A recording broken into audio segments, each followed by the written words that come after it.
Buenos días a todos, gracias por acompañarnos en esta nueva sesión. Hoy continuamos con nuestro tema de religiosidad y espiritualidad. En mi pensar, luz y claridad. En mi sentir, no hay vanidad. En mi actuar, fuerza y verdad. Así crecerá mi alma con fortaleza y bondad. María Lucía, muy buen día. Buenos días. Bueno, continuando con nuestro tema de las metamorfosis. Bueno, esta vez más que una metamorfosis, como una transformación de la última forma que hicimos, que es la que tengo aquí detrás en el tablero. Una transformación es el mismo movimiento, el mismo gesto, pero varían algunas cosas. Entonces vamos a observar la imagen, Oscar, que te envié. Me quedó un poco torcida la foto. Partiendo de la forma que trabajamos la vez pasada, toda redondeada, obviamente hay rectas, siempre estas formas tienen como un equilibrio entre lo recto, lo curvo, pero aquí en esta primera predomina la curva. Entonces, mi propuesta es, los que ya hicieron esta forma, no la vamos a repetir, sino que continuaríamos con la segunda, observando cuál es el cambio, qué pasa en esa segunda forma. Observemos bien que hay un trazo allí que tiene como una pausa, ya no es la curva que continúa, sino que hay una pausa en ese movimiento. Esa sería la propuesta, empezar de allí. Los que apenas, los que hace 2 semanas no estuvieron, sí sería bueno que empezaran con este primer gesto. Por eso no lo he borrado de mi pizarra para repetirlo. Y los que no, entonces, que ya hicieron esta primera forma, vamos a empezar desde el segundo.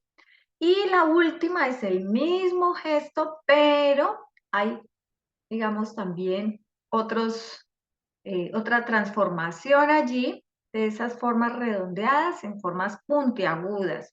Entonces, vamos a ver, no es necesario que hagan las tres, los que apenas llegan pueden hacer esta primera y de pronto intentar durante la semana las otras dos.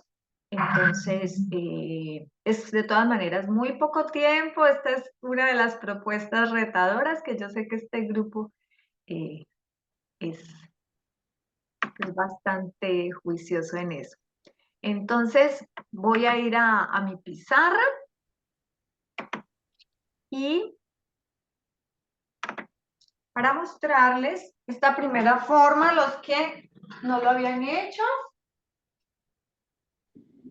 empezamos, nos ayuda mucho para orientarnos en el espacio, hacernos con el papel en horizontal. Mi pizarra la tengo en vertical, pero ubiquen así como tengo acá, en horizontal, y de pronto dibujar como un rectángulo, ¿sí?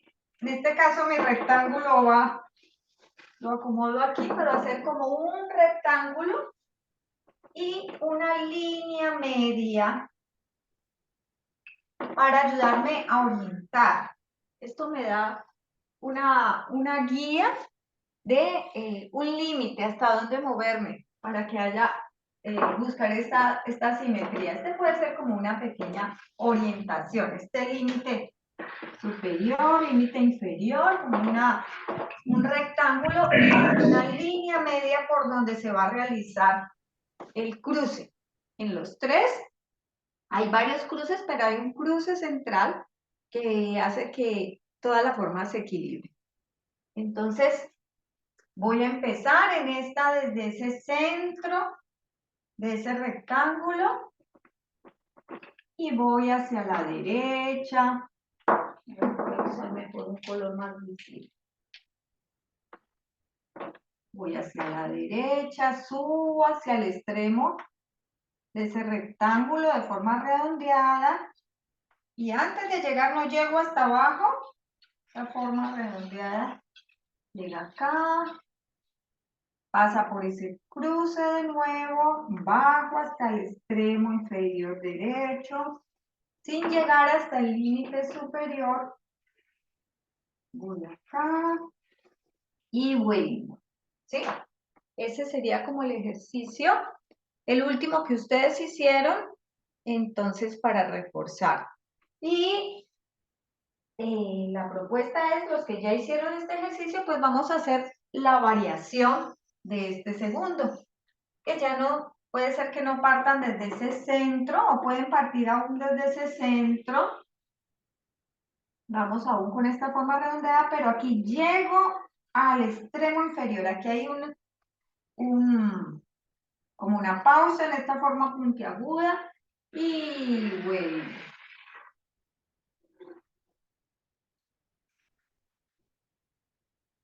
Y aquí llego a la parte superior y me devuelvo. Entonces simplemente esta forma se transformó. Yo simplemente tengo la posibilidad de... Esta sería la segunda forma, ya transformada con estas dos partes.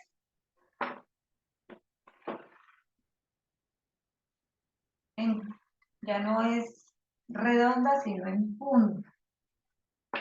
Estas dos.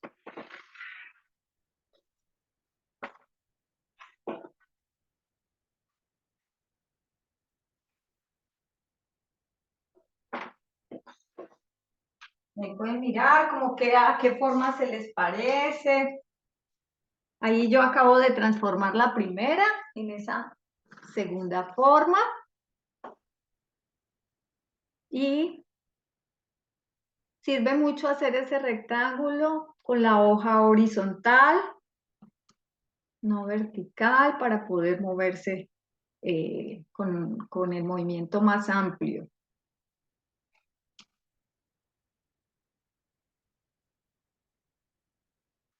Recordemos empezar muy suave en la hoja, solamente un trazo que apenas se vea. Y vamos cada vez pasando.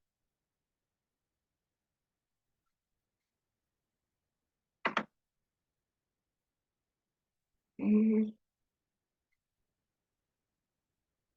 a poner en galería para poderlos ver a todos. Así aquí.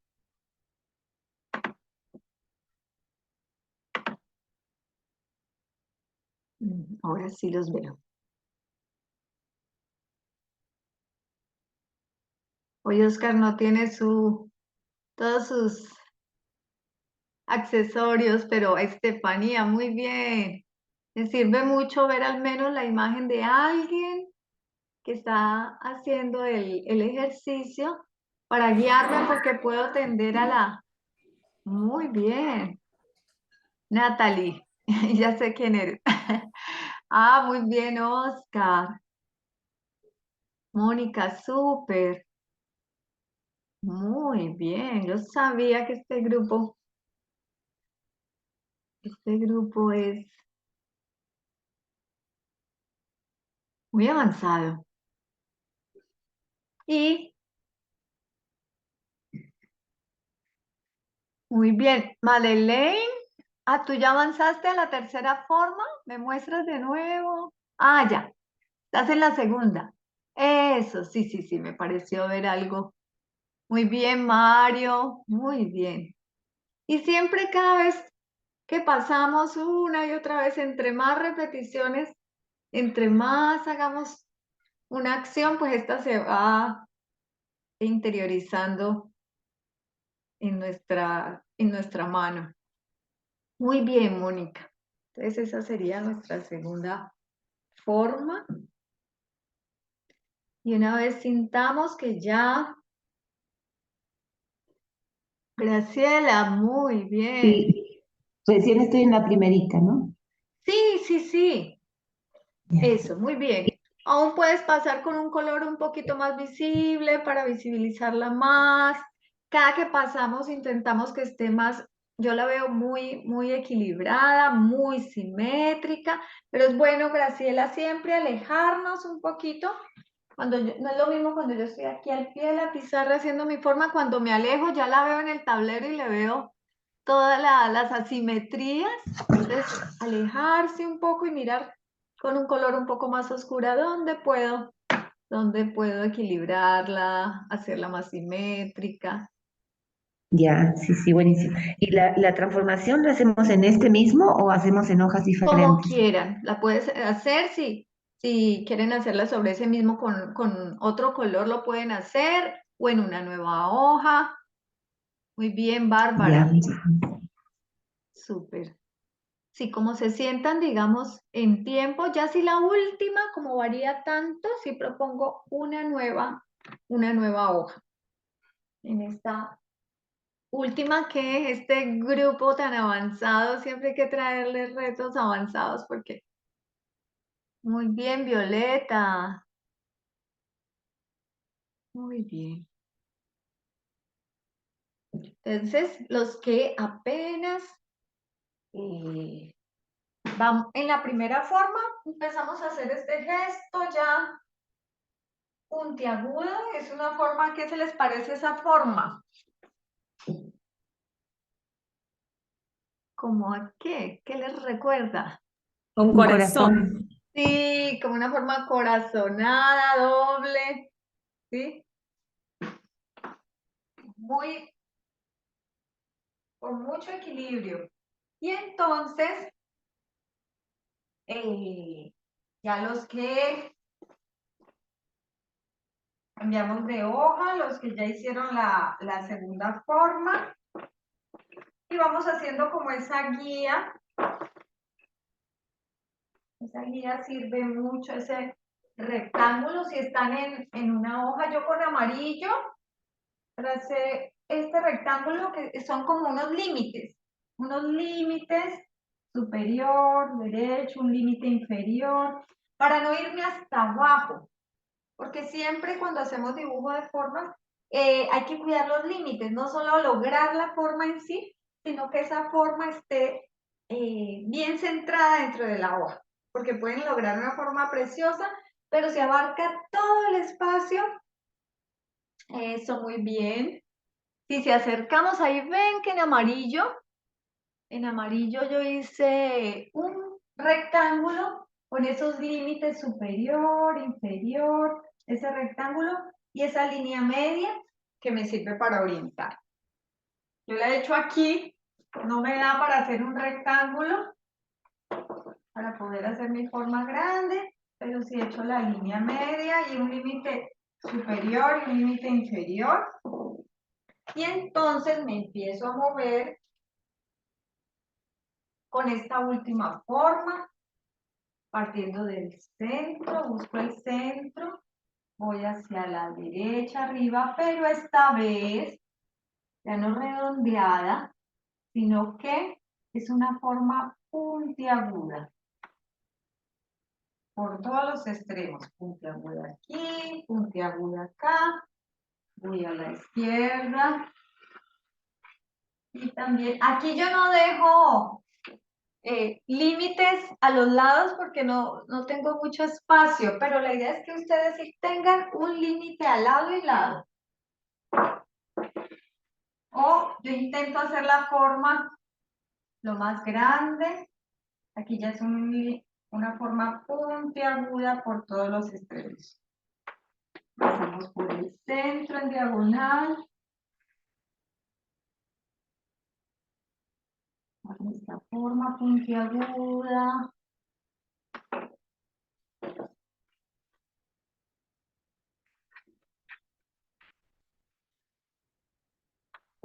Aquí hice como un primer trazo que no me quedó muy simétrico, tengo muchas asimetrías, a la derecha sobre todo, pero vuelvo y paso, cada vez haciéndolo mejor.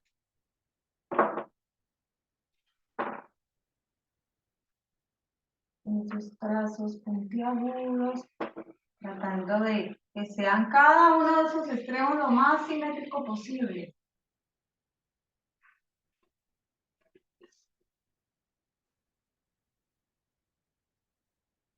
Y lo amplié un poquito más porque me había quedado.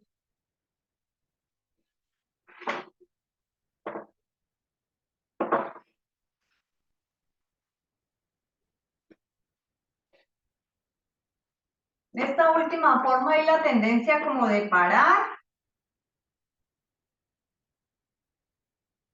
pero intentamos hacerlo más fluido el movimiento.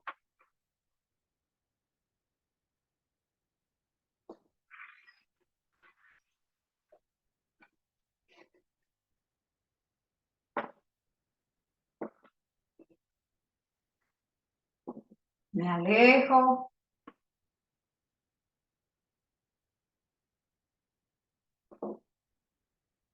Y miro dónde puedo hacer mi forma más simétrica.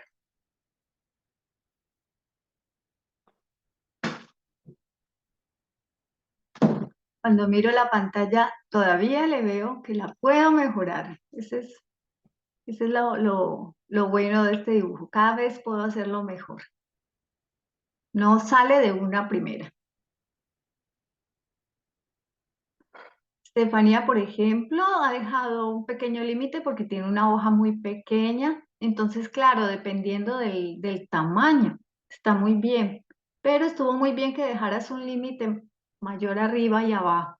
Si tenemos una hoja carta, pues obviamente no tenemos tanto límite como Mónica, que tiene más espacio, creo. En la hoja, en lo que alcanzo a percibir.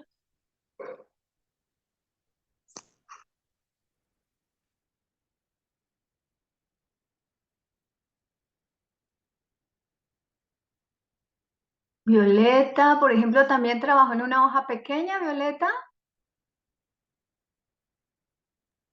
Sí, Ujú. Claro, cuando no tenemos mucho espacio, como que la forma quiere abarcar, casi que se quiere salir. Entonces, si logran hacerlo en una hoja más grande, eh, pues se torna en un ejercicio como más fluido. Mientras más grande la hoja, mucho mejor. Esto lo podemos hacer, claro, en hoja pequeña, pero cuando trabajamos, entre más pequeño hagamos el trazo, estamos trabajando mucho más desde la parte intelectual, ¿no? Allí estamos más en el intelecto y la idea es como que haya un equilibrio entre nuestro pensar y nuestra voluntad. Dejar que esa voluntad se mueva. Muy bien, Bárbara, muy lindo. Eso es muy simétrico. Bueno, Bárbara logró unos buenos límites. Graciela, muy bien esa transformación. Precioso, muy bien. No, les quedó más simétrico que a mí. Ajá, muy bien, Mónica. Ahí uno va percibiendo, uno se tiende a correr un poco. Esa línea central, Mónica, a mí me ayuda. Ese rectángulo con esa línea central ayuda para ubicarme en el espacio también, porque quedó muy simétrica, muy bien, pero un poquito desplazada a la derecha. Por hoy está bien, pero de pronto lo puede. Mario, a ver, muy bien. Muy bien, las formas. A ver, veo parte, Mario, si puedes voltear el cuaderno. Allí estás trabajando con alguien más, qué lindo. ¡Ay, qué juicio! Natalie. Muy bien. Bueno, surgieron unas formas rectilíneas que también es válido.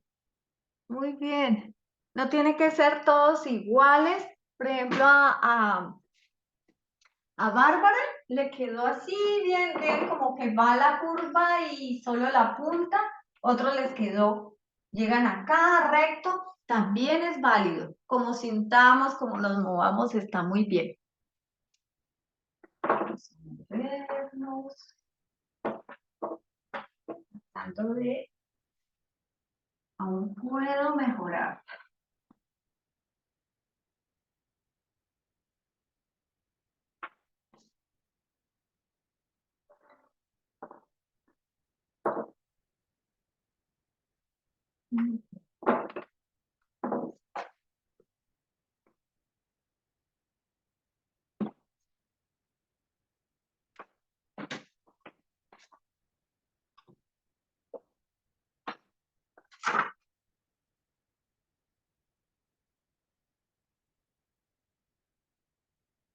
Bueno, y siempre podemos pasar con otro color, hacer como este ejercicio de los cruces con otro color también es muy lindo, que va pasando por encima, por debajo, para que haya estos, como estos entrecruzamientos. Graciela, lo lograste. Muy bien, mira, hizo los 3 pasos en solo 20 minutos, no lo puedo creer.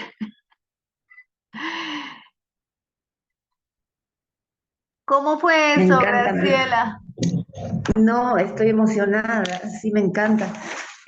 Igual creo que, porque sí me di cuenta de esto que decías y corregí bastantes líneas, no sé si se ve, ¿no? Pero Sí, como,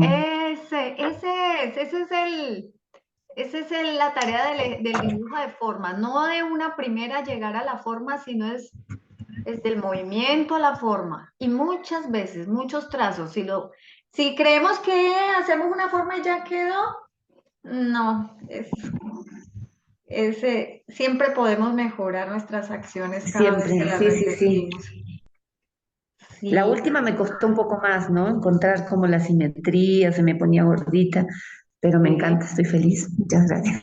Sí, Sí, y la toda una idea, transformación. bueno, aquí hay varios alumnos avanzados de dibujo de formas. La idea es que vamos hacia esta forma de este ornamento griego. Se los voy a mostrar solamente, que está basado sería como el siguiente paso. El cuarto paso ya para hoy me parecía demasiado, pero este lo trabajaríamos en 2 semanas porque hay muchos más entrecruzamientos en el centro. Solamente para que lo observen como hacia dónde vamos. Eso se trabaja más o menos en 5.º año en las escuelas Waldorf, todas estas ornamentos de los griegos, pasando de algo, ya después de tener este gesto, pues va a ser más fácil llegar a este último, a este cuarto paso. Eh, ¡Qué desafío! sí, miren, tiene, si lo observan bien, tiene muchas asimetrías. Allí yo lo puedo ver, que hay como un cruce más largo que otro, pero pues ese es el desafío.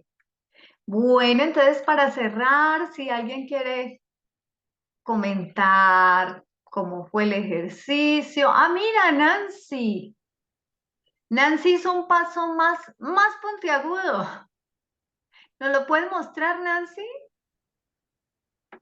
Mira, ella hizo un paso más que sería como un cuarto. Natalie, muy bien, muy lindo. Eso, puedes pasar con otro color también y hacer los cruces. María Trudy, José, ¿sí? una pregunta que me surgió ahora. Esta forma, en verdad, me la he encontrado muchas veces, la he hecho, y hoy vi que tú comienzas desde el centro, ¿no? O sea, desde el centro, y no sé Ujú. por qué yo no puedo, no sé, me desfiguro desde aquí, pero desde aquí puedo inmediatamente. Exacto, muy O sea, bien. no importa eso. No importa dónde la comencemos, ¿sí? Ujú. Cada uno busca Ajá. como un punto de apoyo. Menos en las curvas, por el centro no podía, pero cuando comencé arriba Claro, pude. en el primero de pronto sí empezar desde el centro Sí, puede servir, pero en las otras, claro, hice. con estas formas puntiagudas sirve Después empezar. hice, claro, después hice el esfuerzo porque decía, no puede ser que solo comience por acá, tengo que ir por acá, por acá, por acá. Y lo hice, sí, pero con dificultad. Muchas gracias, solo quería. ¿Y cómo fue el proceso, Patricia? Cuéntanos cómo. No, maravilloso, porque nosotros también acá con Graciela justamente tenemos un caminito por ahí hecho y entonces es una emoción muy grande porque es como que la forma viene inmediatamente acá adentro y sale, sale, sale, sale. Entonces es muy bueno eso, pero también es bueno que no salga porque vas teniendo otros sentimientos. Muy Sí, bien. sí, sí. Sí, me gustó no poderlo hacer de una porque siempre me sale de una, pero sí, también me gustó ahora que pude buscar otro camino para que salga. Gracias. Muchas gracias, Patricia, lo que acabas de compartir, porque eso es, no siempre sale la forma, no siempre tenemos como ese equilibrio interior. Muchas cosas que hemos hecho en situaciones en que yo estoy muy afuera, no logro la forma. Entonces, esa es una manera también como de autopercibirnos, cómo estamos. Entonces, es todo un ejercicio de autoconocimiento también. Yo formo la forma, pero la forma también me forma a mí. Muy, muy lindo. Gracias. Bueno, entonces que tengan una buena jornada el día de hoy. Nos vemos en 2 semanas con este reto que yo sé que lo van a lograr muy fácil, que sería el último paso. Gracias, María Muchas Lucía. gracias, María Lucía. Bueno, Muchas gracias. Una buena semana para ti. Gracias. gracias. ¿Quién desea leer el día de hoy, por favor? Yo leo. La observación y el pensar son los dos puntos de partida de toda aspiración espiritual del hombre, en tanto que éste sea consciente de dicho esfuerzo o aspiración. Tanto las funciones del sentido común ordinario como las más complicadas investigaciones científicas descansan sobre estas dos columnas fundamentales de nuestro espíritu. Los filósofos han partido de diversas antítesis primordiales: idea y realidad, sujeto y objeto, fenómeno y cosa en sí, yo y no yo, idea y voluntad, concepto y materia, fuerza y sustancia, consciente e inconsciente. Sin embargo, es fácil constatar que a todas estas antítesis tiene que preceder la de observación y pensar, como la más importante para el hombre. Cualquiera que sea el principio que queramos asentar, tenemos que demostrar que ha sido observado por nosotros en alguna parte, o bien expresarlo en forma de un pensamiento claro que pueda a la vez ser pensado por cualquier otra persona. Todo filósofo, al empezar a hablar de sus principios primordiales, tiene que servirse de la forma conceptual y por consiguiente del pensar. Fragmento del libro Filosofía de la Libertad, Rudolf Steiner. Gracias, Mónica. Maestro Mario, muy buen día. Muy buenos días para todos. Bien, a usanza vamos a hacer la retrospectiva. ¿Quién quiere comenzar libremente? Mario, a mí me resonaron dos puntos que trajiste la vez anterior. Uno de ellos es cómo los niños tienen esa capacidad natural del asombro, de la reverencia, de la admiración, de esa devoción, y digamos que esa capacidad natural es precisamente como la semilla o el germen de la religiosidad. Es bonito verlo en ellos y que de alguna manera pues lo traemos a la adultez. Eso es uno de los puntos que vi. Y el otro, cómo la antroposofía de alguna manera nos permite religarnos, ¿no? Esta nueva conexión, pero ya pasando por una ciencia espiritual, un pensamiento, digamos, más fenomenológico, ¿sí? Con un proceso, con un método fenomenológico que hablaba de la imaginación, la inspiración y la intuición. Y pues para eso debíamos desarrollar los órganos de percepción adecuados pues para para este método, estos procesos. Y que precisamente eso es ser realista. que Steiner es realista, y eso es ser realista porque lo estamos haciendo es a través de un método científico, a través de observación, de observar la realidad, por así decirlo, y porque se ejercita a través de, pues, de la ciencia espiritual, pero también de manera autónoma y libre, lo ejercitamos nosotros. A mí me quedaron como esas dos grandes imágenes de la charla anterior. Ujú. Muy bien, muchas gracias. Mario Huerta no hizo la tarea. Parece que Sí, no, está esperando que todos hablar.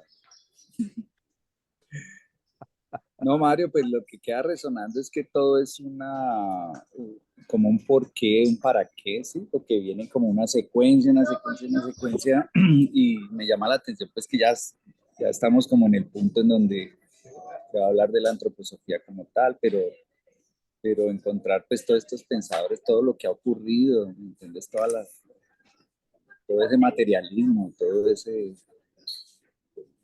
como qué es lo que ha ocurrido previo para poder llegar a lo que estamos, cómo se renueva esa religiosidad, esa espiritualidad, qué es lo que pasa allí. Entonces, parece ser que Steiner como que logró encontrar esas dos, que es lo que me imagino lo que dijiste al final, ¿no? Me parece el abrebocas de lo que va a empezar hoy. Gracias, ¿no?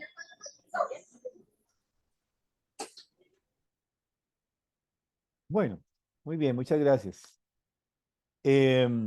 Bueno, hemos hecho este oteo, breve oteo realmente de una línea, de la línea del desarrollo de la historia.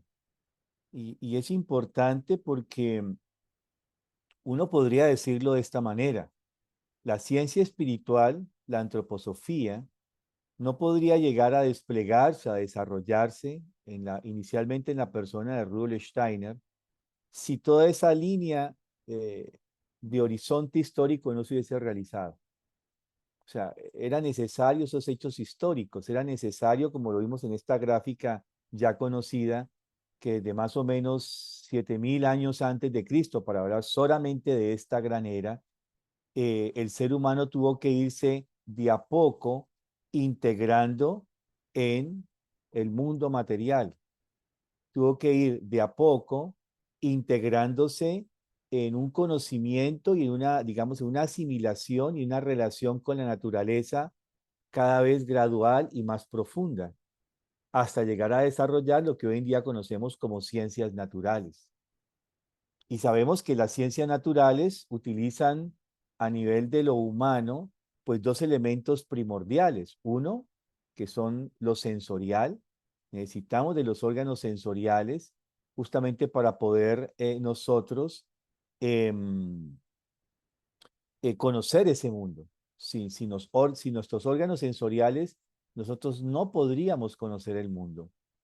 Y por el otro, eh, sería imposible sin un pensamiento como el que hemos desarrollado con esas operaciones lógico-formales, con un pensamiento abstracto, poder comprender ese mundo natural a través, digámoslo, de estas herramientas que son cada una de las disciplinas de las ciencias naturales. Era necesario, como vimos, que el ser humano trascendiera y pasara por ese proceso. También mencionamos que hay en ese periodo de esta gran era, hay un punto medio que tiene que ver con el hecho del Cristo, con lo que también se conoce como el hecho del Gólgota. Pues a ese hecho vamos a retomarlo después, vamos a volver a este hecho para poder entender esta forma nueva de mirar la religiosidad y la espiritualidad en nuestra época. El hombre entonces ha tenido que, digamos, desvincularse, caer, literalmente la caída, caer cada vez más. Vimos que la caída es progresiva. Cuando se habla de la caída del hombre en el paraíso, uno piensa que es como una fruta que cae al suelo cuando está madura. Pero hemos visto en esta línea del tiempo, al menos desde nuestra era, obviamente podemos mirar muchos más épocas anteriores a esta época de los antiguos rishis, pero considerando solamente esta gran era, es un proceso paulatino en que el ser humano ha ido integrándose y compenetrándose con la materia. Si consideramos épocas atrás, pues el proceso ha sido cada vez más lento, ¿no? Desde como se narra en el Génesis de la caída, pues sucedió en la época lemúrica, ¿sí? Y teníamos que tomar Lemuria, Atlántida, hasta llegar a nuestra era actual, ¿sí? Pero obviamente es todo un proceso, no se trata de abordar ni abarcar toda la concepción que hay detrás de esa evolución del ser humano. Pero lo que nos interesa es mostrar cómo ese velo, que también lo hemos colocado como imagen, se va colocando frente a nuestra percepción, que es un velo que cada vez se va volviendo más denso frente a la percepción de ese mundo espiritual. Y por supuesto, viene el otro elemento que es que en la medida en que ese velo hacia la percepción del mundo espiritual se va volviendo denso, es decir, perdemos la capacidad de percibir los mundos espirituales, a su vez, nuestros sentidos se van volviendo mucho más claros y la percepción se va volviendo mucho más pertinente de lo que realmente percibimos con nuestros órganos sensoriales. Es decir, ha tenido que darse este proceso, perder la capacidad de la percepción espiritual para poder desarrollar la capacidad de la percepción sensorial. Era necesario. Sin esa capacidad de percepción sensorial, el ser humano no hubiese podido desarrollar lo que hoy en día tenemos como ciencias naturales. Bien, entonces,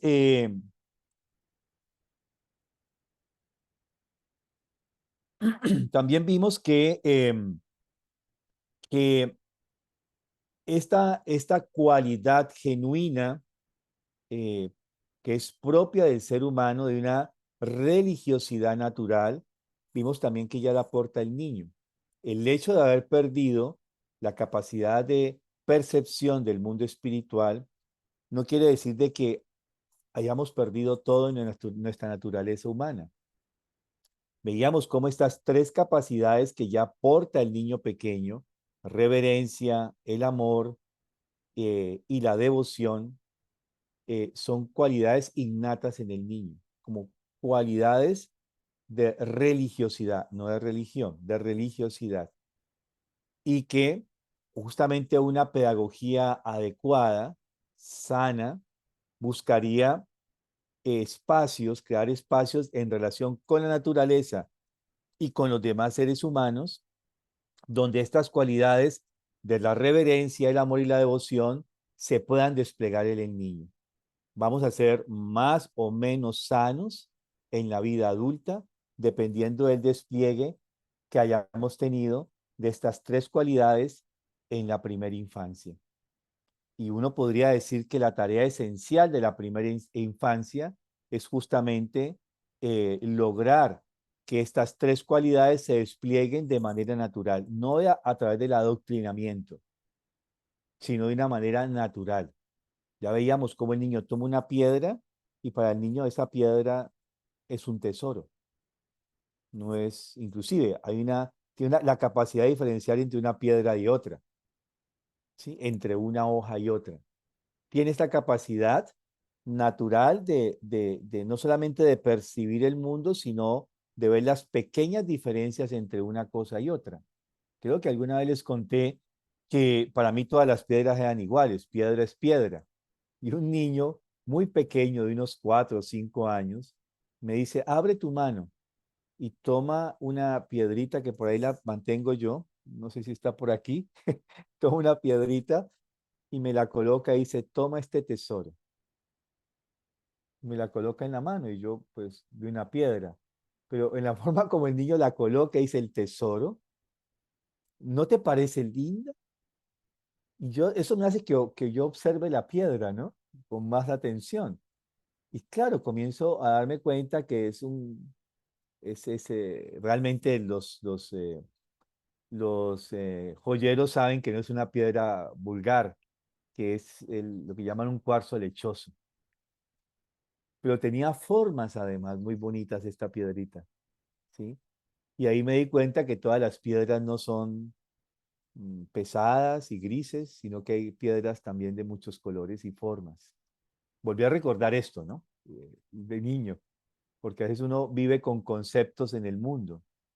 Bien, ahora, dentro de este proceso evolutivo ya vimos, llega la personalidad de Rudolf Steiner, quien trae una tarea muy importante. Durante muchos años, todas las investigaciones que realizó Steiner, nosotros sabemos que él fue una persona formada en las ciencias naturales y fue reconocido como un científico en su época. Pero durante muchos años, todas estas investigaciones, él las llevó, em, él las llevó en silencio, en su interior, porque él ya, su misma biografía lo llevó a, a relacionarse con estos dos mundos, con el mundo sensorial y llamémosle con el mundo extrasensorial o el mundo espiritual. Pero también muy pequeño aprendió a callar de lo que él percibía de este mundo espiritual, porque se daba cuenta que cuando intentó hablar de ello, no pudo ser comprendido, porque no le creyeron lo que él estaba describiendo. Y aprendió ya muy pequeño de que él no debió hablar de estas cosas porque no iba a ser entendido. Y en silencio comenzó a desarrollar, digamos, todo esto que él va a llamar después ciencia espiritual. Y cuando comienza a hablar de esta ciencia espiritual, hay una conferencia de él de 1916 eh, que va a hablar como de la antroposofía, de la ciencia espiritual, antroposofía eh, y de la construcción del goetheano. Es una conferencia que se refiere a estos dos temas donde aclara una cosa y la otra. Él va a decir primero que el nombre que está utilizando, ciencia espiritual y antroposofía, no es un nombre nuevo. Y de hecho se refiere a personas que ya han tomado ese nombre en años anteriores o siglos anteriores. El concepto de ciencia espiritual y antroposofía. Pero también va a aclarar qué es esto de ciencia espiritual y antroposofía, cómo él lo quiere desarrollar de una manera nueva. Él dice, antroposofía inclusive y ciencia espiritual se utiliza para designar a la historia, a las ciencias políticas, económicas, a la antropología, a la sociología de la época. Pero es un error hablar de que son ciencias espirituales cuando están hablando de conceptos que son totalmente materialistas y basados en conceptos abstractos. Esto no es lo que queremos hablar de como ciencia espiritual como tal. Y él se va a referir en esta conferencia que por allá en el año 1900-1901, más o menos a principios del siglo XX, él es invitado a dar un ciclo de conferencias no muy conocidas. Es un libro realmente que se publica y que se llama La mística en los albores de la vida espiritual moderna en su relación con el concepto del mundo de las ciencias naturales. La mística en los albores de la vida espiritual moderna y su relación con el concepto del mundo de las ciencias naturales. Un pequeño círculo le pide que hable de estas cosas. Y de esa dinámica, de esas conferencias, que valdría la pena leerse ese librito, es lo que él va a ser invitado entonces a participar en la sociedad teosófica. Y dice, venga, ¿por qué no viene aquí y nos sigue contando de estas cosas que usted ha expuesto en este ciclo de conferencias? Y él va a decir, pues, digo esto porque él va a comenzar a aclarar a partir de allí qué no es antroposofía. Él es invitado a la sociedad teosófica, pero él lo que va a exponer allí es sus propias investigaciones científico-espirituales. Y él va a decir que en ningún momento él ha retomado los estudios o los libros escritos ni por Blavatsky ni por Besant, que no se está basando en ello, se está basando totalmente en sus propias investigaciones. Y es en el seno de este grupo de la Sociedad Teosófica que él puede inicialmente seguir hablando de estas investigaciones científico-espirituales que posteriormente le va a llamar antroposofía. Y aclara también de que antroposofía no tiene que ver con el concepto antroposofía, sino es algo mucho más abarcante realmente lo que él quiere designar, que es un conocimiento científico espiritual de ese mundo espiritual. Y hace esa aclaración, porque parece que es importante, porque ya en su época se dice de que la antroposofía no es más que como una sucesión de lo que ha sido la teosofía.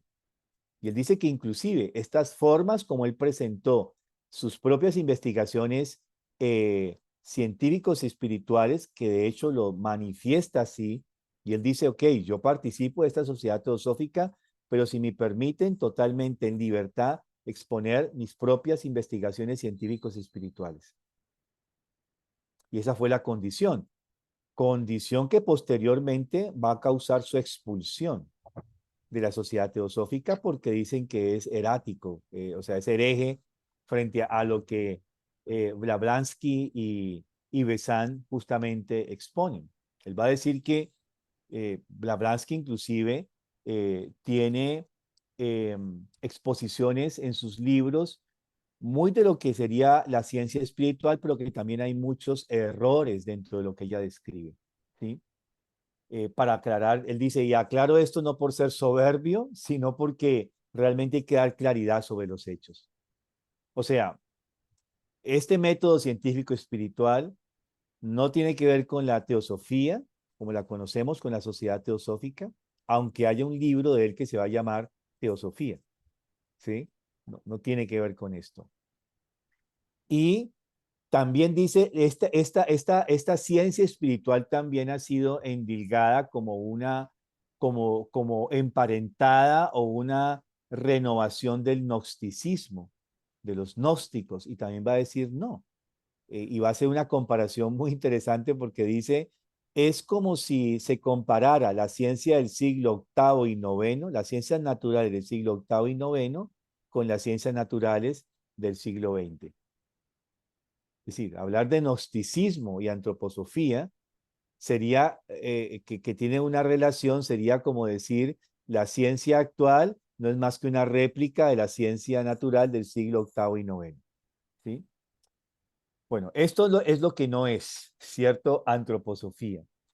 Y luego él va a decir algo interesante también porque dice, tampoco tiene que ver con el espiritismo ni el mediunismo. ¿Sí? No tiene que ver tampoco con intensificar los dones atávicos que alguien puede tener, puede portar por herencia. ¿Qué quiere decir esto? De que hay personas que en un momento determinado, en una línea genealógica, desde el tatarabuelo, tenían ciertas percepciones clarividentes y uno puede heredar algo de esta visión clarividente. Él dice, tampoco es esta clarividencia, tampoco es este espiritualismo, tampoco es esto de lo que es el mediunismo. No tiene que ver con esto. Y va a exponer que muchas de estas percepciones que se pueden tener del mundo espiritual son interpretadas por la ciencia natural como patologías. Es decir, ciertas percepciones como la clarividencia, por ejemplo, pueden ser tomadas como patologías. Conocemos esto de la psicología y psiquiatría moderna. Alguien comienza a percibir cosas extrañas, comienza a escuchar voces extrañas o sonidos extraños y ya van a configurar que es una esquizofrenia, una de los tantos procesos inclusive psicóticos que uno podría tener. Y él va a aclarar que justamente lo que vamos a comenzar a conocer como antroposofía, este método científico espiritual, no se basa en esos dotes atávicos clarividentes, no se basa en cualidades del espiritualismo o el mediunismo que también conocemos, no eso porque son cualidades que devienen del pasado y que además tiene una base en lo orgánico. Él dice que justamente la antroposofía a pesar de que tiene una base fundamental dentro del pensamiento abstracto, no retoma en realidad lo que va a ser el pensamiento abstracto porque tiene una base que es orgánica. Y que tampoco se trata de desarrollar cualidades psicológicas especiales porque nuestra alma tiene una estrecha relación con lo corporal. Bueno, no sé si pueden irme siguiendo con esto, con este hilo de lo que va a ser entonces, la pregunta entonces, ¿qué es eso y con qué vamos a percibir? Si no vamos a percibir con los sentidos, los órganos sensoriales, ni con el pensamiento abstracto, ¿con qué vamos a percibir? Esa es la pregunta que está allí, ¿cierto? Y él luego en esta conferencia va a seguir explicando que lo que va a aportar la ciencia espiritual, la antroposofía, es algo totalmente nuevo que el ser humano en principio no lo concibe como un hecho real. Y va a comparar la época donde los más eruditos científicos de la época consideraban que la Tierra era un sitio estático, era un planeta estático y que todo lo demás giraba alrededor de la Tierra. Y va a decir que gracias a Copérnico y Galileo, la Tierra comenzó a moverse debajo de nuestros pies. Se cambió la concepción.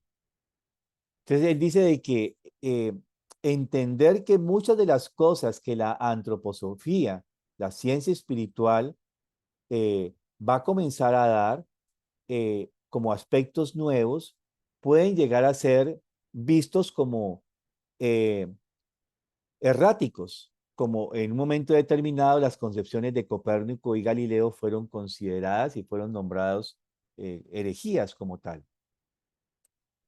Bien, me parece importante comenzar a aclarar, así muy también de esbozo, ustedes pueden recurrir a esta conferencia, la misión de la ciencia espiritual y edificio del Goetheanum, se llama así esta conferencia, donde él comienza a aclarar qué es justamente la ciencia espiritual, lo que es la antroposofía como tal, lo que se pretende desarrollar como conocimiento, digamos, científico espiritual. Y luego va a dar la base, digamos, va a dar la idea de que lo esencial de cómo desarrollar este pensamiento científico espiritual está descrito en cómo se alcanza el conocimiento de los mundos superiores. Ahí está el paso a paso de cómo hacerlo. Entonces ya les adelanto, los que tienen mucha inquietud, ¿y cómo es que se hace esto? Pues bueno, ya saben que se encuentra escrito en el libro Cómo se alcanza el conocimiento de los mundos espirituales. A los que tienen mucho afán, que están así como muy, así como soy yo, que quieren ir más adelante, estelares, quieren ir más adelantados, pueden ir retomando este libro, que de hecho lo vamos a exponer, ¿cierto? Y también, por supuesto, en la filosofía de la libertad. Ahí está como el simple hecho de leerlo, ya él dice, es una ejercitación a alcanzar esta libertad en el pensamiento. Es decir, un pensamiento que no esté sujeto a las funciones corporales. Es decir, un pensamiento que no esté estrictamente, eh, em, basado en el cerebro como tal, ¿sí? Porque él dice, así como una estatua es una forma, pero son formas ya hechas, consolidadas, de igual manera muchos de nuestros conceptos están basados en representaciones que son como las formas de una estatua. Él va también a utilizar mucho esta imagen. Entonces lo que se requiere justamente es que esas representaciones sean móviles, se estén recreando, no sean fijas. Y justamente aquí es donde viene el proceso de la fenomenología. Aquí es donde justamente nosotros tendríamos que acceder a este proceso de la fenomenología que es, y de la capacidad de imaginación del ser humano de ir recreando. A veces uno dice, y yo era uno de los que decía, bueno, otra vez a ver la plantita, porque es el ejercicio fenomenológico, ¿no? Y yo recuerdo que alguna vez me colocaron en ese ejercicio, en un grupo de estudio que estábamos de trabajo, Dije, otra vez a ver las plantas. Bueno, me impuse entonces a ver la planta.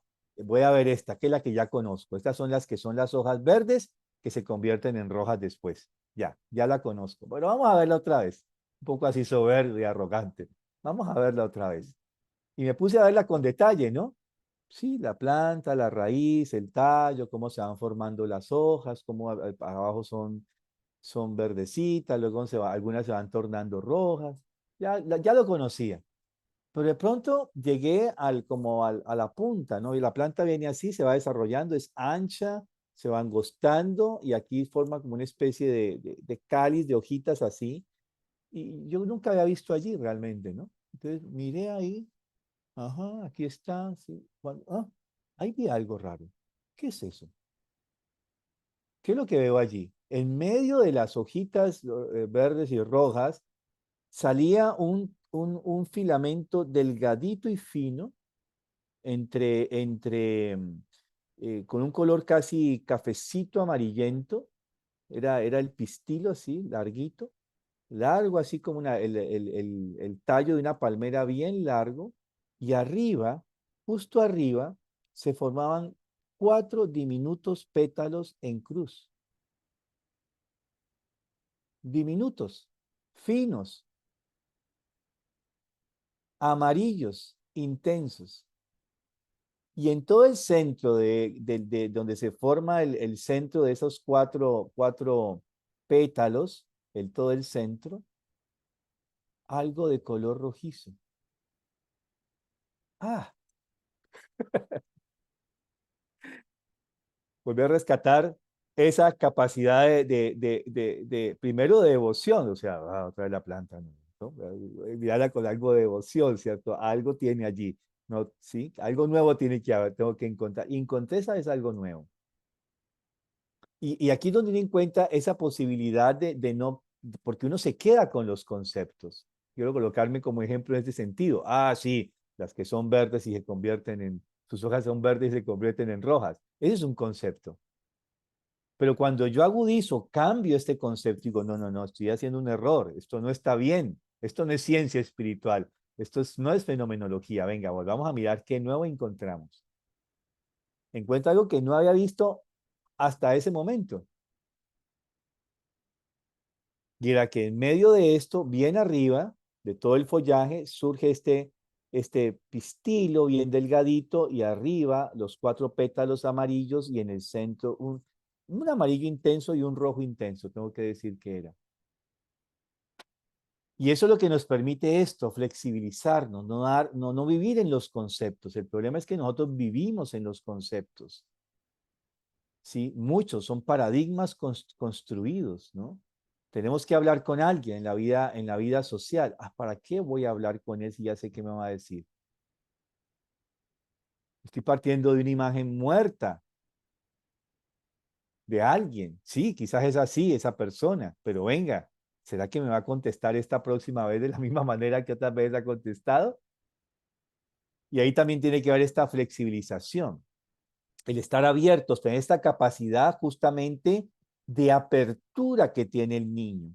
Estas cualidades de devoción, reverencia y de este relacionamiento devoto, que es el amor hacia los otros, del interés hacia los otros, porque esta capacidad de amor no es más que el interés genuino hacia los otros, no podría surgir en el niño si él no fuese abierto,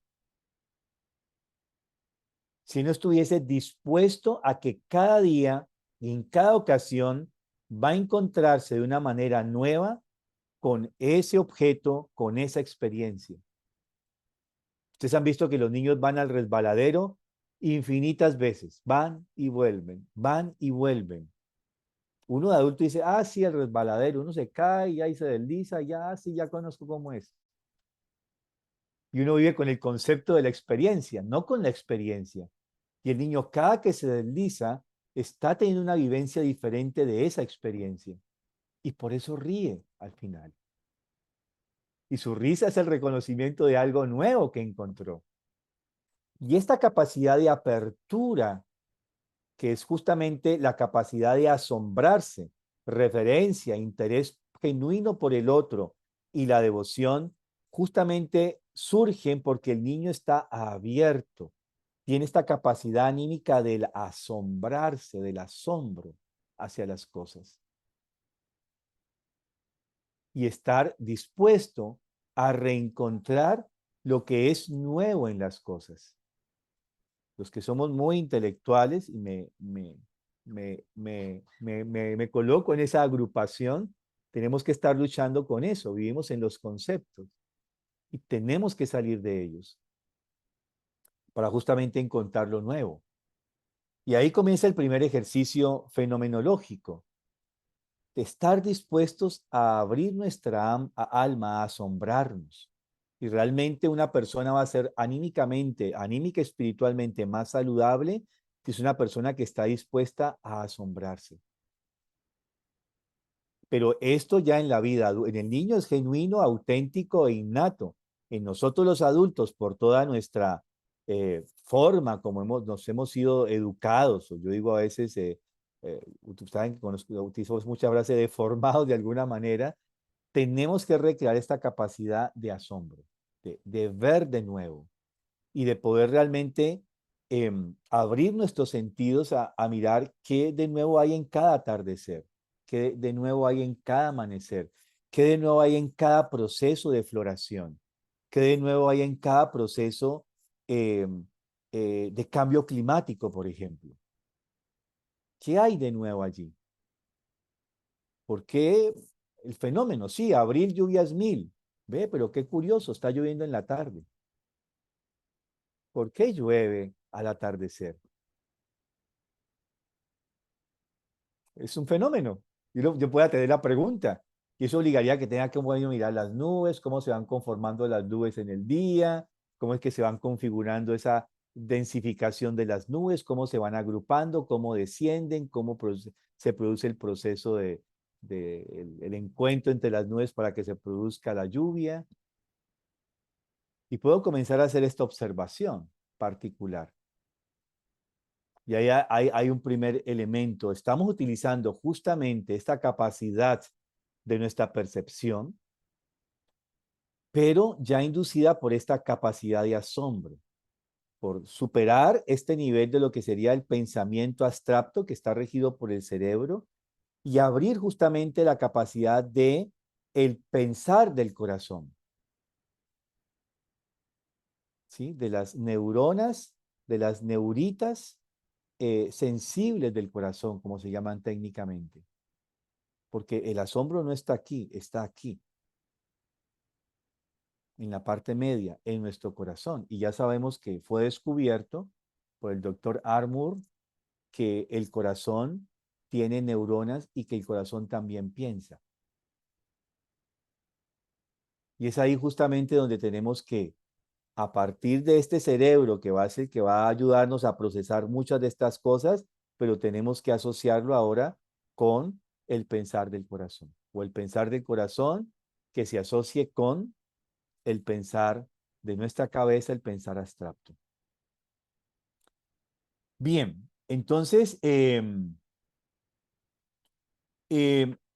esta capacidad de mover nuestras representaciones, de recrearlas constantemente, por un lado a partir de una observación renovada, que llamamos fenomenología, de estar nuevamente observando y tratando con esta pregunta, ¿qué nuevo puedo encontrar en ello?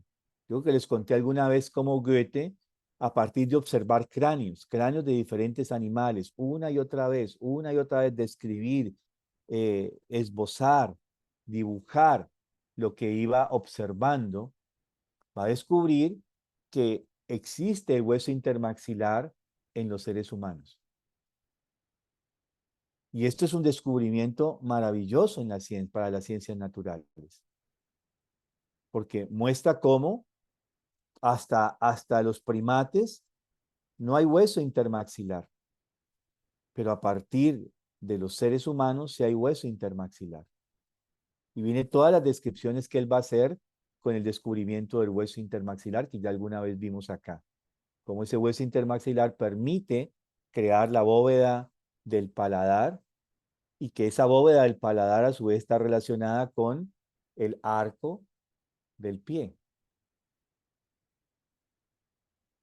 Y que así entonces, como la boca, podemos encontrar los sonidos adelante, dentales, en los alvéolos, donde están los dientes, sobre el paladar o atrás. Asimismo, estos sonidos pueden verse representados en la forma del pie. Y bueno, comenzamos a hacer las analogías, ¿sí? Las correlaciones que podrían estar allí. Y el otro aspecto que es importante es no vivir meramente en conceptos, sino en imaginaciones recreadas, en imágenes. Y por eso es que un buen ejercicio para uno poder recrear las imágenes es leer cuentos de hadas, como los niños, como se les lee a los niños. Los cuentos de hadas son llenos de imaginación.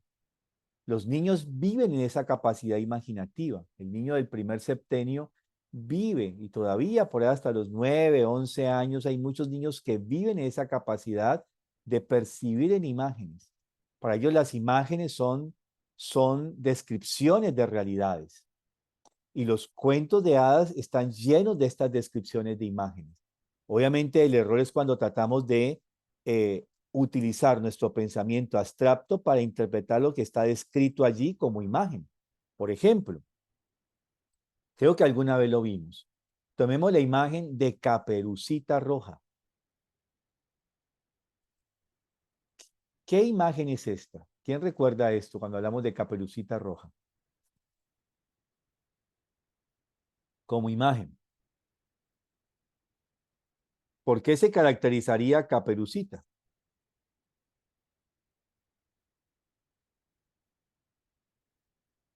Tiene una caperuza. ¿Y qué es una caperuza? Una capucha.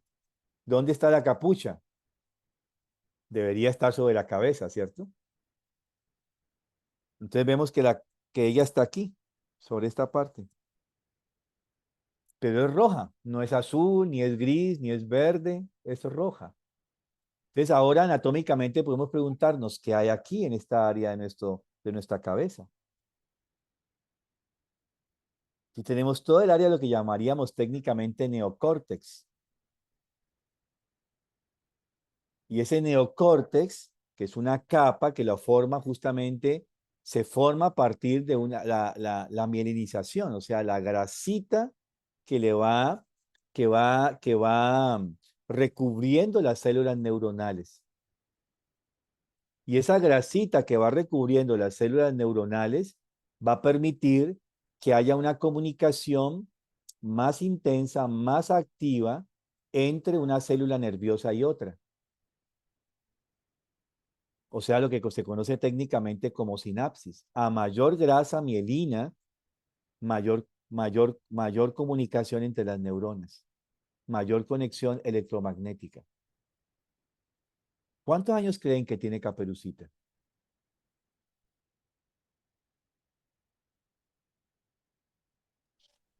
¿Quién se 14. atreve? 14. ¿Podría ser 14? ¿Otra edad? 7. 5, 9, 10. ¿Por qué 10. decimos 7 y 14? 7. 7, 9, ¿quién da menos? ¿Quién da más? ¿Por qué hemos dicho 7 y 14? Ahora sí expliquemos, ¿por qué intuimos que puede ser 7 o 14 años? Porque va a dar un paso hacia algo nuevo. Entonces está como en esa adolescencia y va hacia un despertar. Pensamiento. Va al pensamiento más abstracto, abandona como la infancia y va al pensamiento lógico formal. Sí. Y miren ustedes que el cuento nos lo está describiendo. Caperucita Roja, la abuela está enferma, ¿sí? Y la madre le dice, ve a llevarle panes y vino a la abuela porque está enferma. Y le da unas indicaciones. Tienes que ir por el camino, no te vayas a distraer y tienes que llegar allá y cuídate del lobo, algo así le va a decir, ¿cierto? Cuídate del peligro, dirían las mamás modernas. Son indicaciones concretas que ya un niño a partir de los 7 años puede seguir. Un niño antes de los 7 años se puede distraer en otras cosas.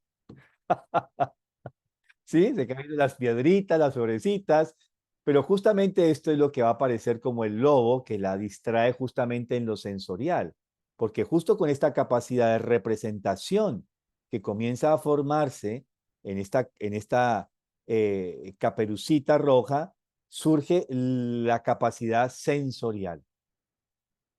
Y eso va a estar reforzado cuando le dice, ¿por qué esos ojos así? ¿Por qué estas orejas así? ¿Por qué esta piel así? ¿Por qué estos dientes así? Y le están nombrando los 5 sentidos básicos. Y allí, a manera de imagen, nos están describiendo un proceso fisiológico de maduración que tiene un niño a determinada edad. Hoy en día lo conocemos a través de la antropología. La antropología nos describe cómo es esos procesos de desarrollo. Caperucita nos está mostrando que justamente esto mismo que conocemos por la antropología, lo podemos conocer por una antroposofía. Y estos cuentos pueden decirse son antroposofía pura. ¿Queremos conocer cómo se desarrolla el pensamiento antroposófico? Ya sabemos, ya les he dado 2 claves. 1, leer cómo se alcanza el conocimiento de los mundos superiores y leer cuentos de hadas. Porque esto mantiene activa nuestra imaginación. Pero no tratemos de leer estos cuentos de manera abstracta, donde, por ejemplo, una psicóloga colombiana que decidió, sugirió a una editorial y lo lograron, que el cazador de Caperucita no tuviese tijeras, sino una escopeta. Y la imagen de una escopeta no es igual que la imagen de unas tijeras. ¿Qué hace una escopeta? Dispara, ¿cierto? Funciona con que hay pólvora y un proyectil. Sale, explota y sale el proyectil y rompe lo que encuentra. ¿Qué hace unas tijeras? Separa. Corta. Son 2 gestos distintos. Son 2 imágenes totalmente distintas. Y ahora, ¿será igual un cazador que porte una escopeta y coja al lobo y le dé un escopetazo? ¿O un cazador que coja sus tijeras y le abra la panza con las tijeras? Ahí es donde comenzamos con la imaginación. Tenemos que tener estas reflexiones que pueden parecer muy pueriles, sí, pero no son pueriles, porque vamos encontrando la diferencia entre una imagen y otra. Y cómo cuando cambiamos una imagen arquetípica milenaria, porque estos cuentos eran narrados por tradición oral una generación tras otra. Los hermanos Grimm lo que hacen es recuperar irse de ronda y copiar todos estos cuentos para que no se perdiera la tradición oral. Sabía que se estaba perdiendo la tradición oral y dijeron que esto hay que salvarlo. Esa fue la gran tarea como compiladores de esos relatos populares que tenían las poblaciones de la Europa central de aquella época y que se habían transmitido de una generación a otra. Y ahí entonces comenzamos a lograr entrar dentro de este mundo de las imágenes y cada vez que nos ejercitamos más a partir de estos ejercicios que vale la pena que sean comparativos, ¿sí? A veces eso ayuda mucho. Vamos adentrando en una capacidad de la imaginación. Bueno, dejemos por hoy allí. Hemos visto entonces 2 cosas o 3 cosas. 1, ¿qué no es antroposofía? ¿Qué no es ciencia espiritual? Porque a veces estos mitos, a pesar de que eran mitos urbanos que se decían en 1900 sobre la antroposofía, siguen existiendo un siglo largo después. ¿Sí? Siguen existiendo estos conceptos de lo que es, lo que no es la antroposofía, se toma como un mito urbano y se da una validez a ello. El otro aspecto es, vamos a mirar dentro de 8 días aspectos muy importantes de cómo desarrollar esta capacidad de pensamiento autónomo. Y lo segundo es cómo nos podemos acercar a implementar nuestra capacidad imaginativa, basada en la fenomenología y en la capacidad imaginativa a partir de la comparación, de entrar de lo que es una imagen, no quedarnos con los conceptos fijos, sino mover estas imágenes, tratar de esforzarnos qué significa, de qué signo es esto, cuál es realmente su significado, cuál podría ser, aún con hechos concretos humanos, de qué signo este hecho humano, ¿no? ¿Qué nos está diciendo? Bien, inquietudes, preguntas, aportes. Me quedé pensando en esto de lo que no es, ¿no? Cuando hablaste del cuento de Caperucita, se me vino esta idea que hay ahora con esta cuestión de defender la ideología de género, de querer cambiarle el final al cuento porque la princesa estaba durmiendo y el príncipe le dio un beso dormida, entonces abusó de ella, ¿no? Digo, toda esta cuestión que hay detrás, ¿no? Y en lo que Steiner no podía decir porque no lo iban a comprender en esa época y cuántas cosas no se comprenden y por este afán de querer como, ¿no? Mm. Cambiar o evolucionar o ser más pro, ¿no? En todo eso, ¿no? Me quedé ahí como resonando en Sí, toda esa sabiduría. sí, tenemos grandes peligros. Esto justamente, a mí no me gusta mucho hablar de ese tema porque genera muchas urticarias, ¿sí? Y uno puede encontrar contradictores muy fuertes, pero aquí lo podemos decir porque sabemos en qué sentido lo estamos diciendo. Yo no soy oponente a la igualdad de género, ¿sí? En el sentido de que tanto varones como mujeres son sujetos de derechos como seres humanos. Eso es claro, ¿sí? Eh, la antroposofía es una promotora y divulgadora de los derechos humanos, como tal, de todos los derechos humanos en todos los seres humanos. Es una redundancia, pero valga decirlo, ¿cierto? Pero el problema de base está cuando esta ideología de género, como se está concibiendo, conlleva una destrucción de lo que es genuinamente humano. Entonces, claro, llega el príncipe y le da un beso a la princesa. Abusó de ella porque fue un beso no consentido, dirían los defensores de la ideología de género. Pero es que es un hecho concreto, abstracto, real, o es una imagen arquetípica.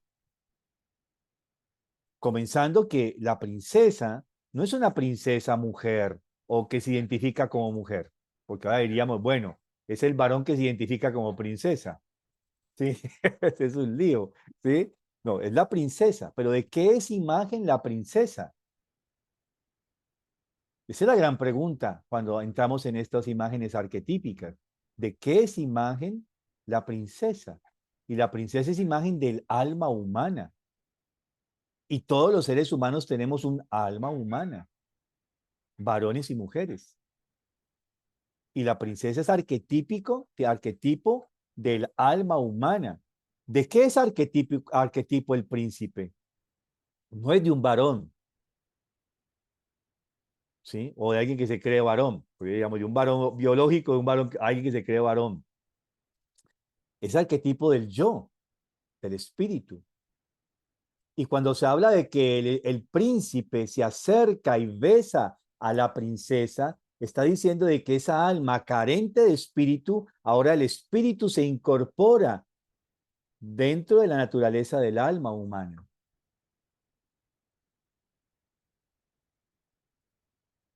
Y la saca de su sueño, de su ensoñamiento que tiene por participar del mundo sensorial.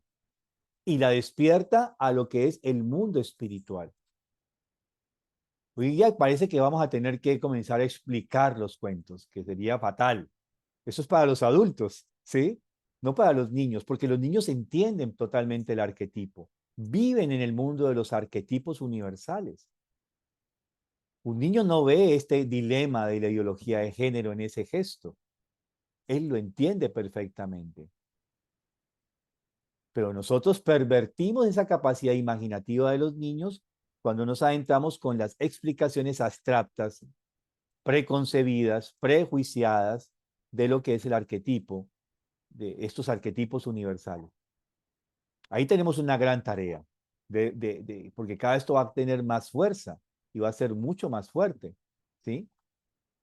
Ayer leía una noticia, ¿no? Hay, no sé quién será, hay tantos de estos hoy en día populares artistas eh, hoy en día en este mundo moderno, y parece que eso es una de estas artistas que dice, yo como persona no binaria deseo embarazarme de una mujer, deseo embarazarme del esperma de una mujer.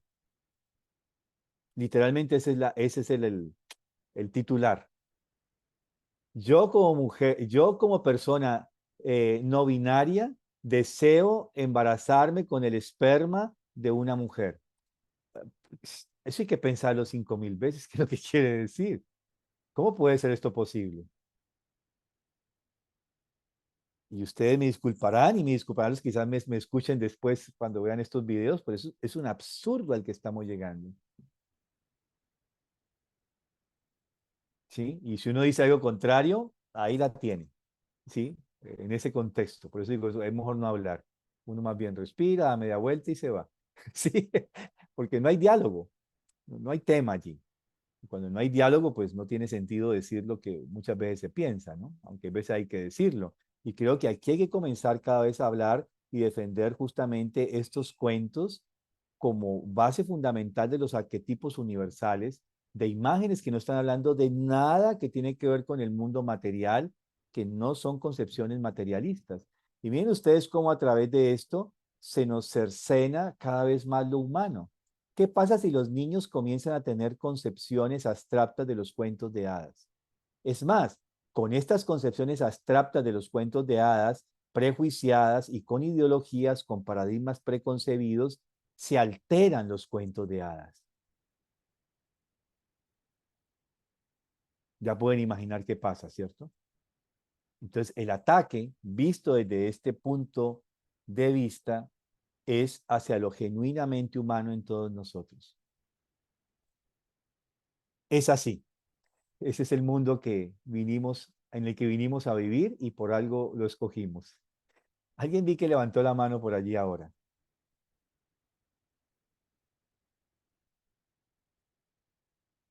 Sí, la levanto. ¿Quién Sí, fue? pues buenos días. Y yo, pero yo creo que ya es tardecito, ya la próxima vez doy el aporte, ¿vale? Gracias. No te escuché bien. ¿Quién es?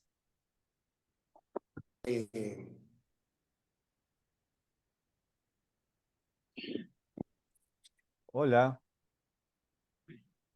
Perdón, Mario, fui yo, pero creo que ya es tardecito y ya la próxima vez doy el aporte, ¿vale? Ah, ya, ok. Es Miguel, ¿cierto? Ahí dice iPhone. Pero ¿eres Miguel? Me suena la voz a Miguel.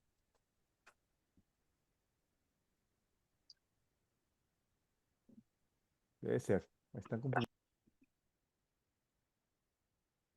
Bueno,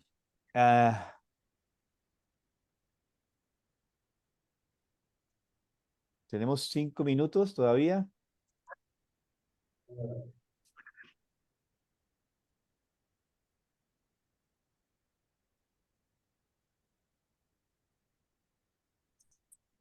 Bueno, entonces podríamos cerrar hoy con esto.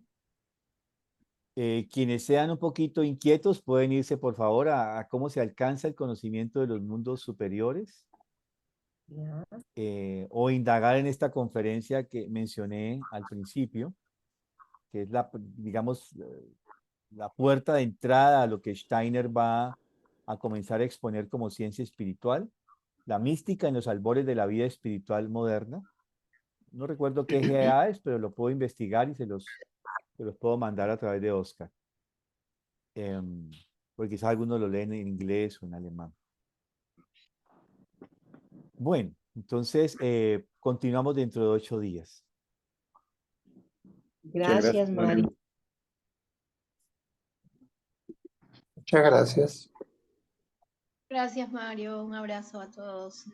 Muchas gracias, maestro Mario. Muchas gracias, maestro. Gracias, Mario, Oscar, Lucía. Nos vemos la próxima semana. Vale, un abrazo. Vamos a cerrar. ¿Quién desea leer? Muchas gracias. La próxima Alberto. semana. El verso, en mi pensar luz y claridad, en mi sentir no hay vanidad, en mi actuar fuerza y verdad, así crecerá mi alma con fortaleza y bondad.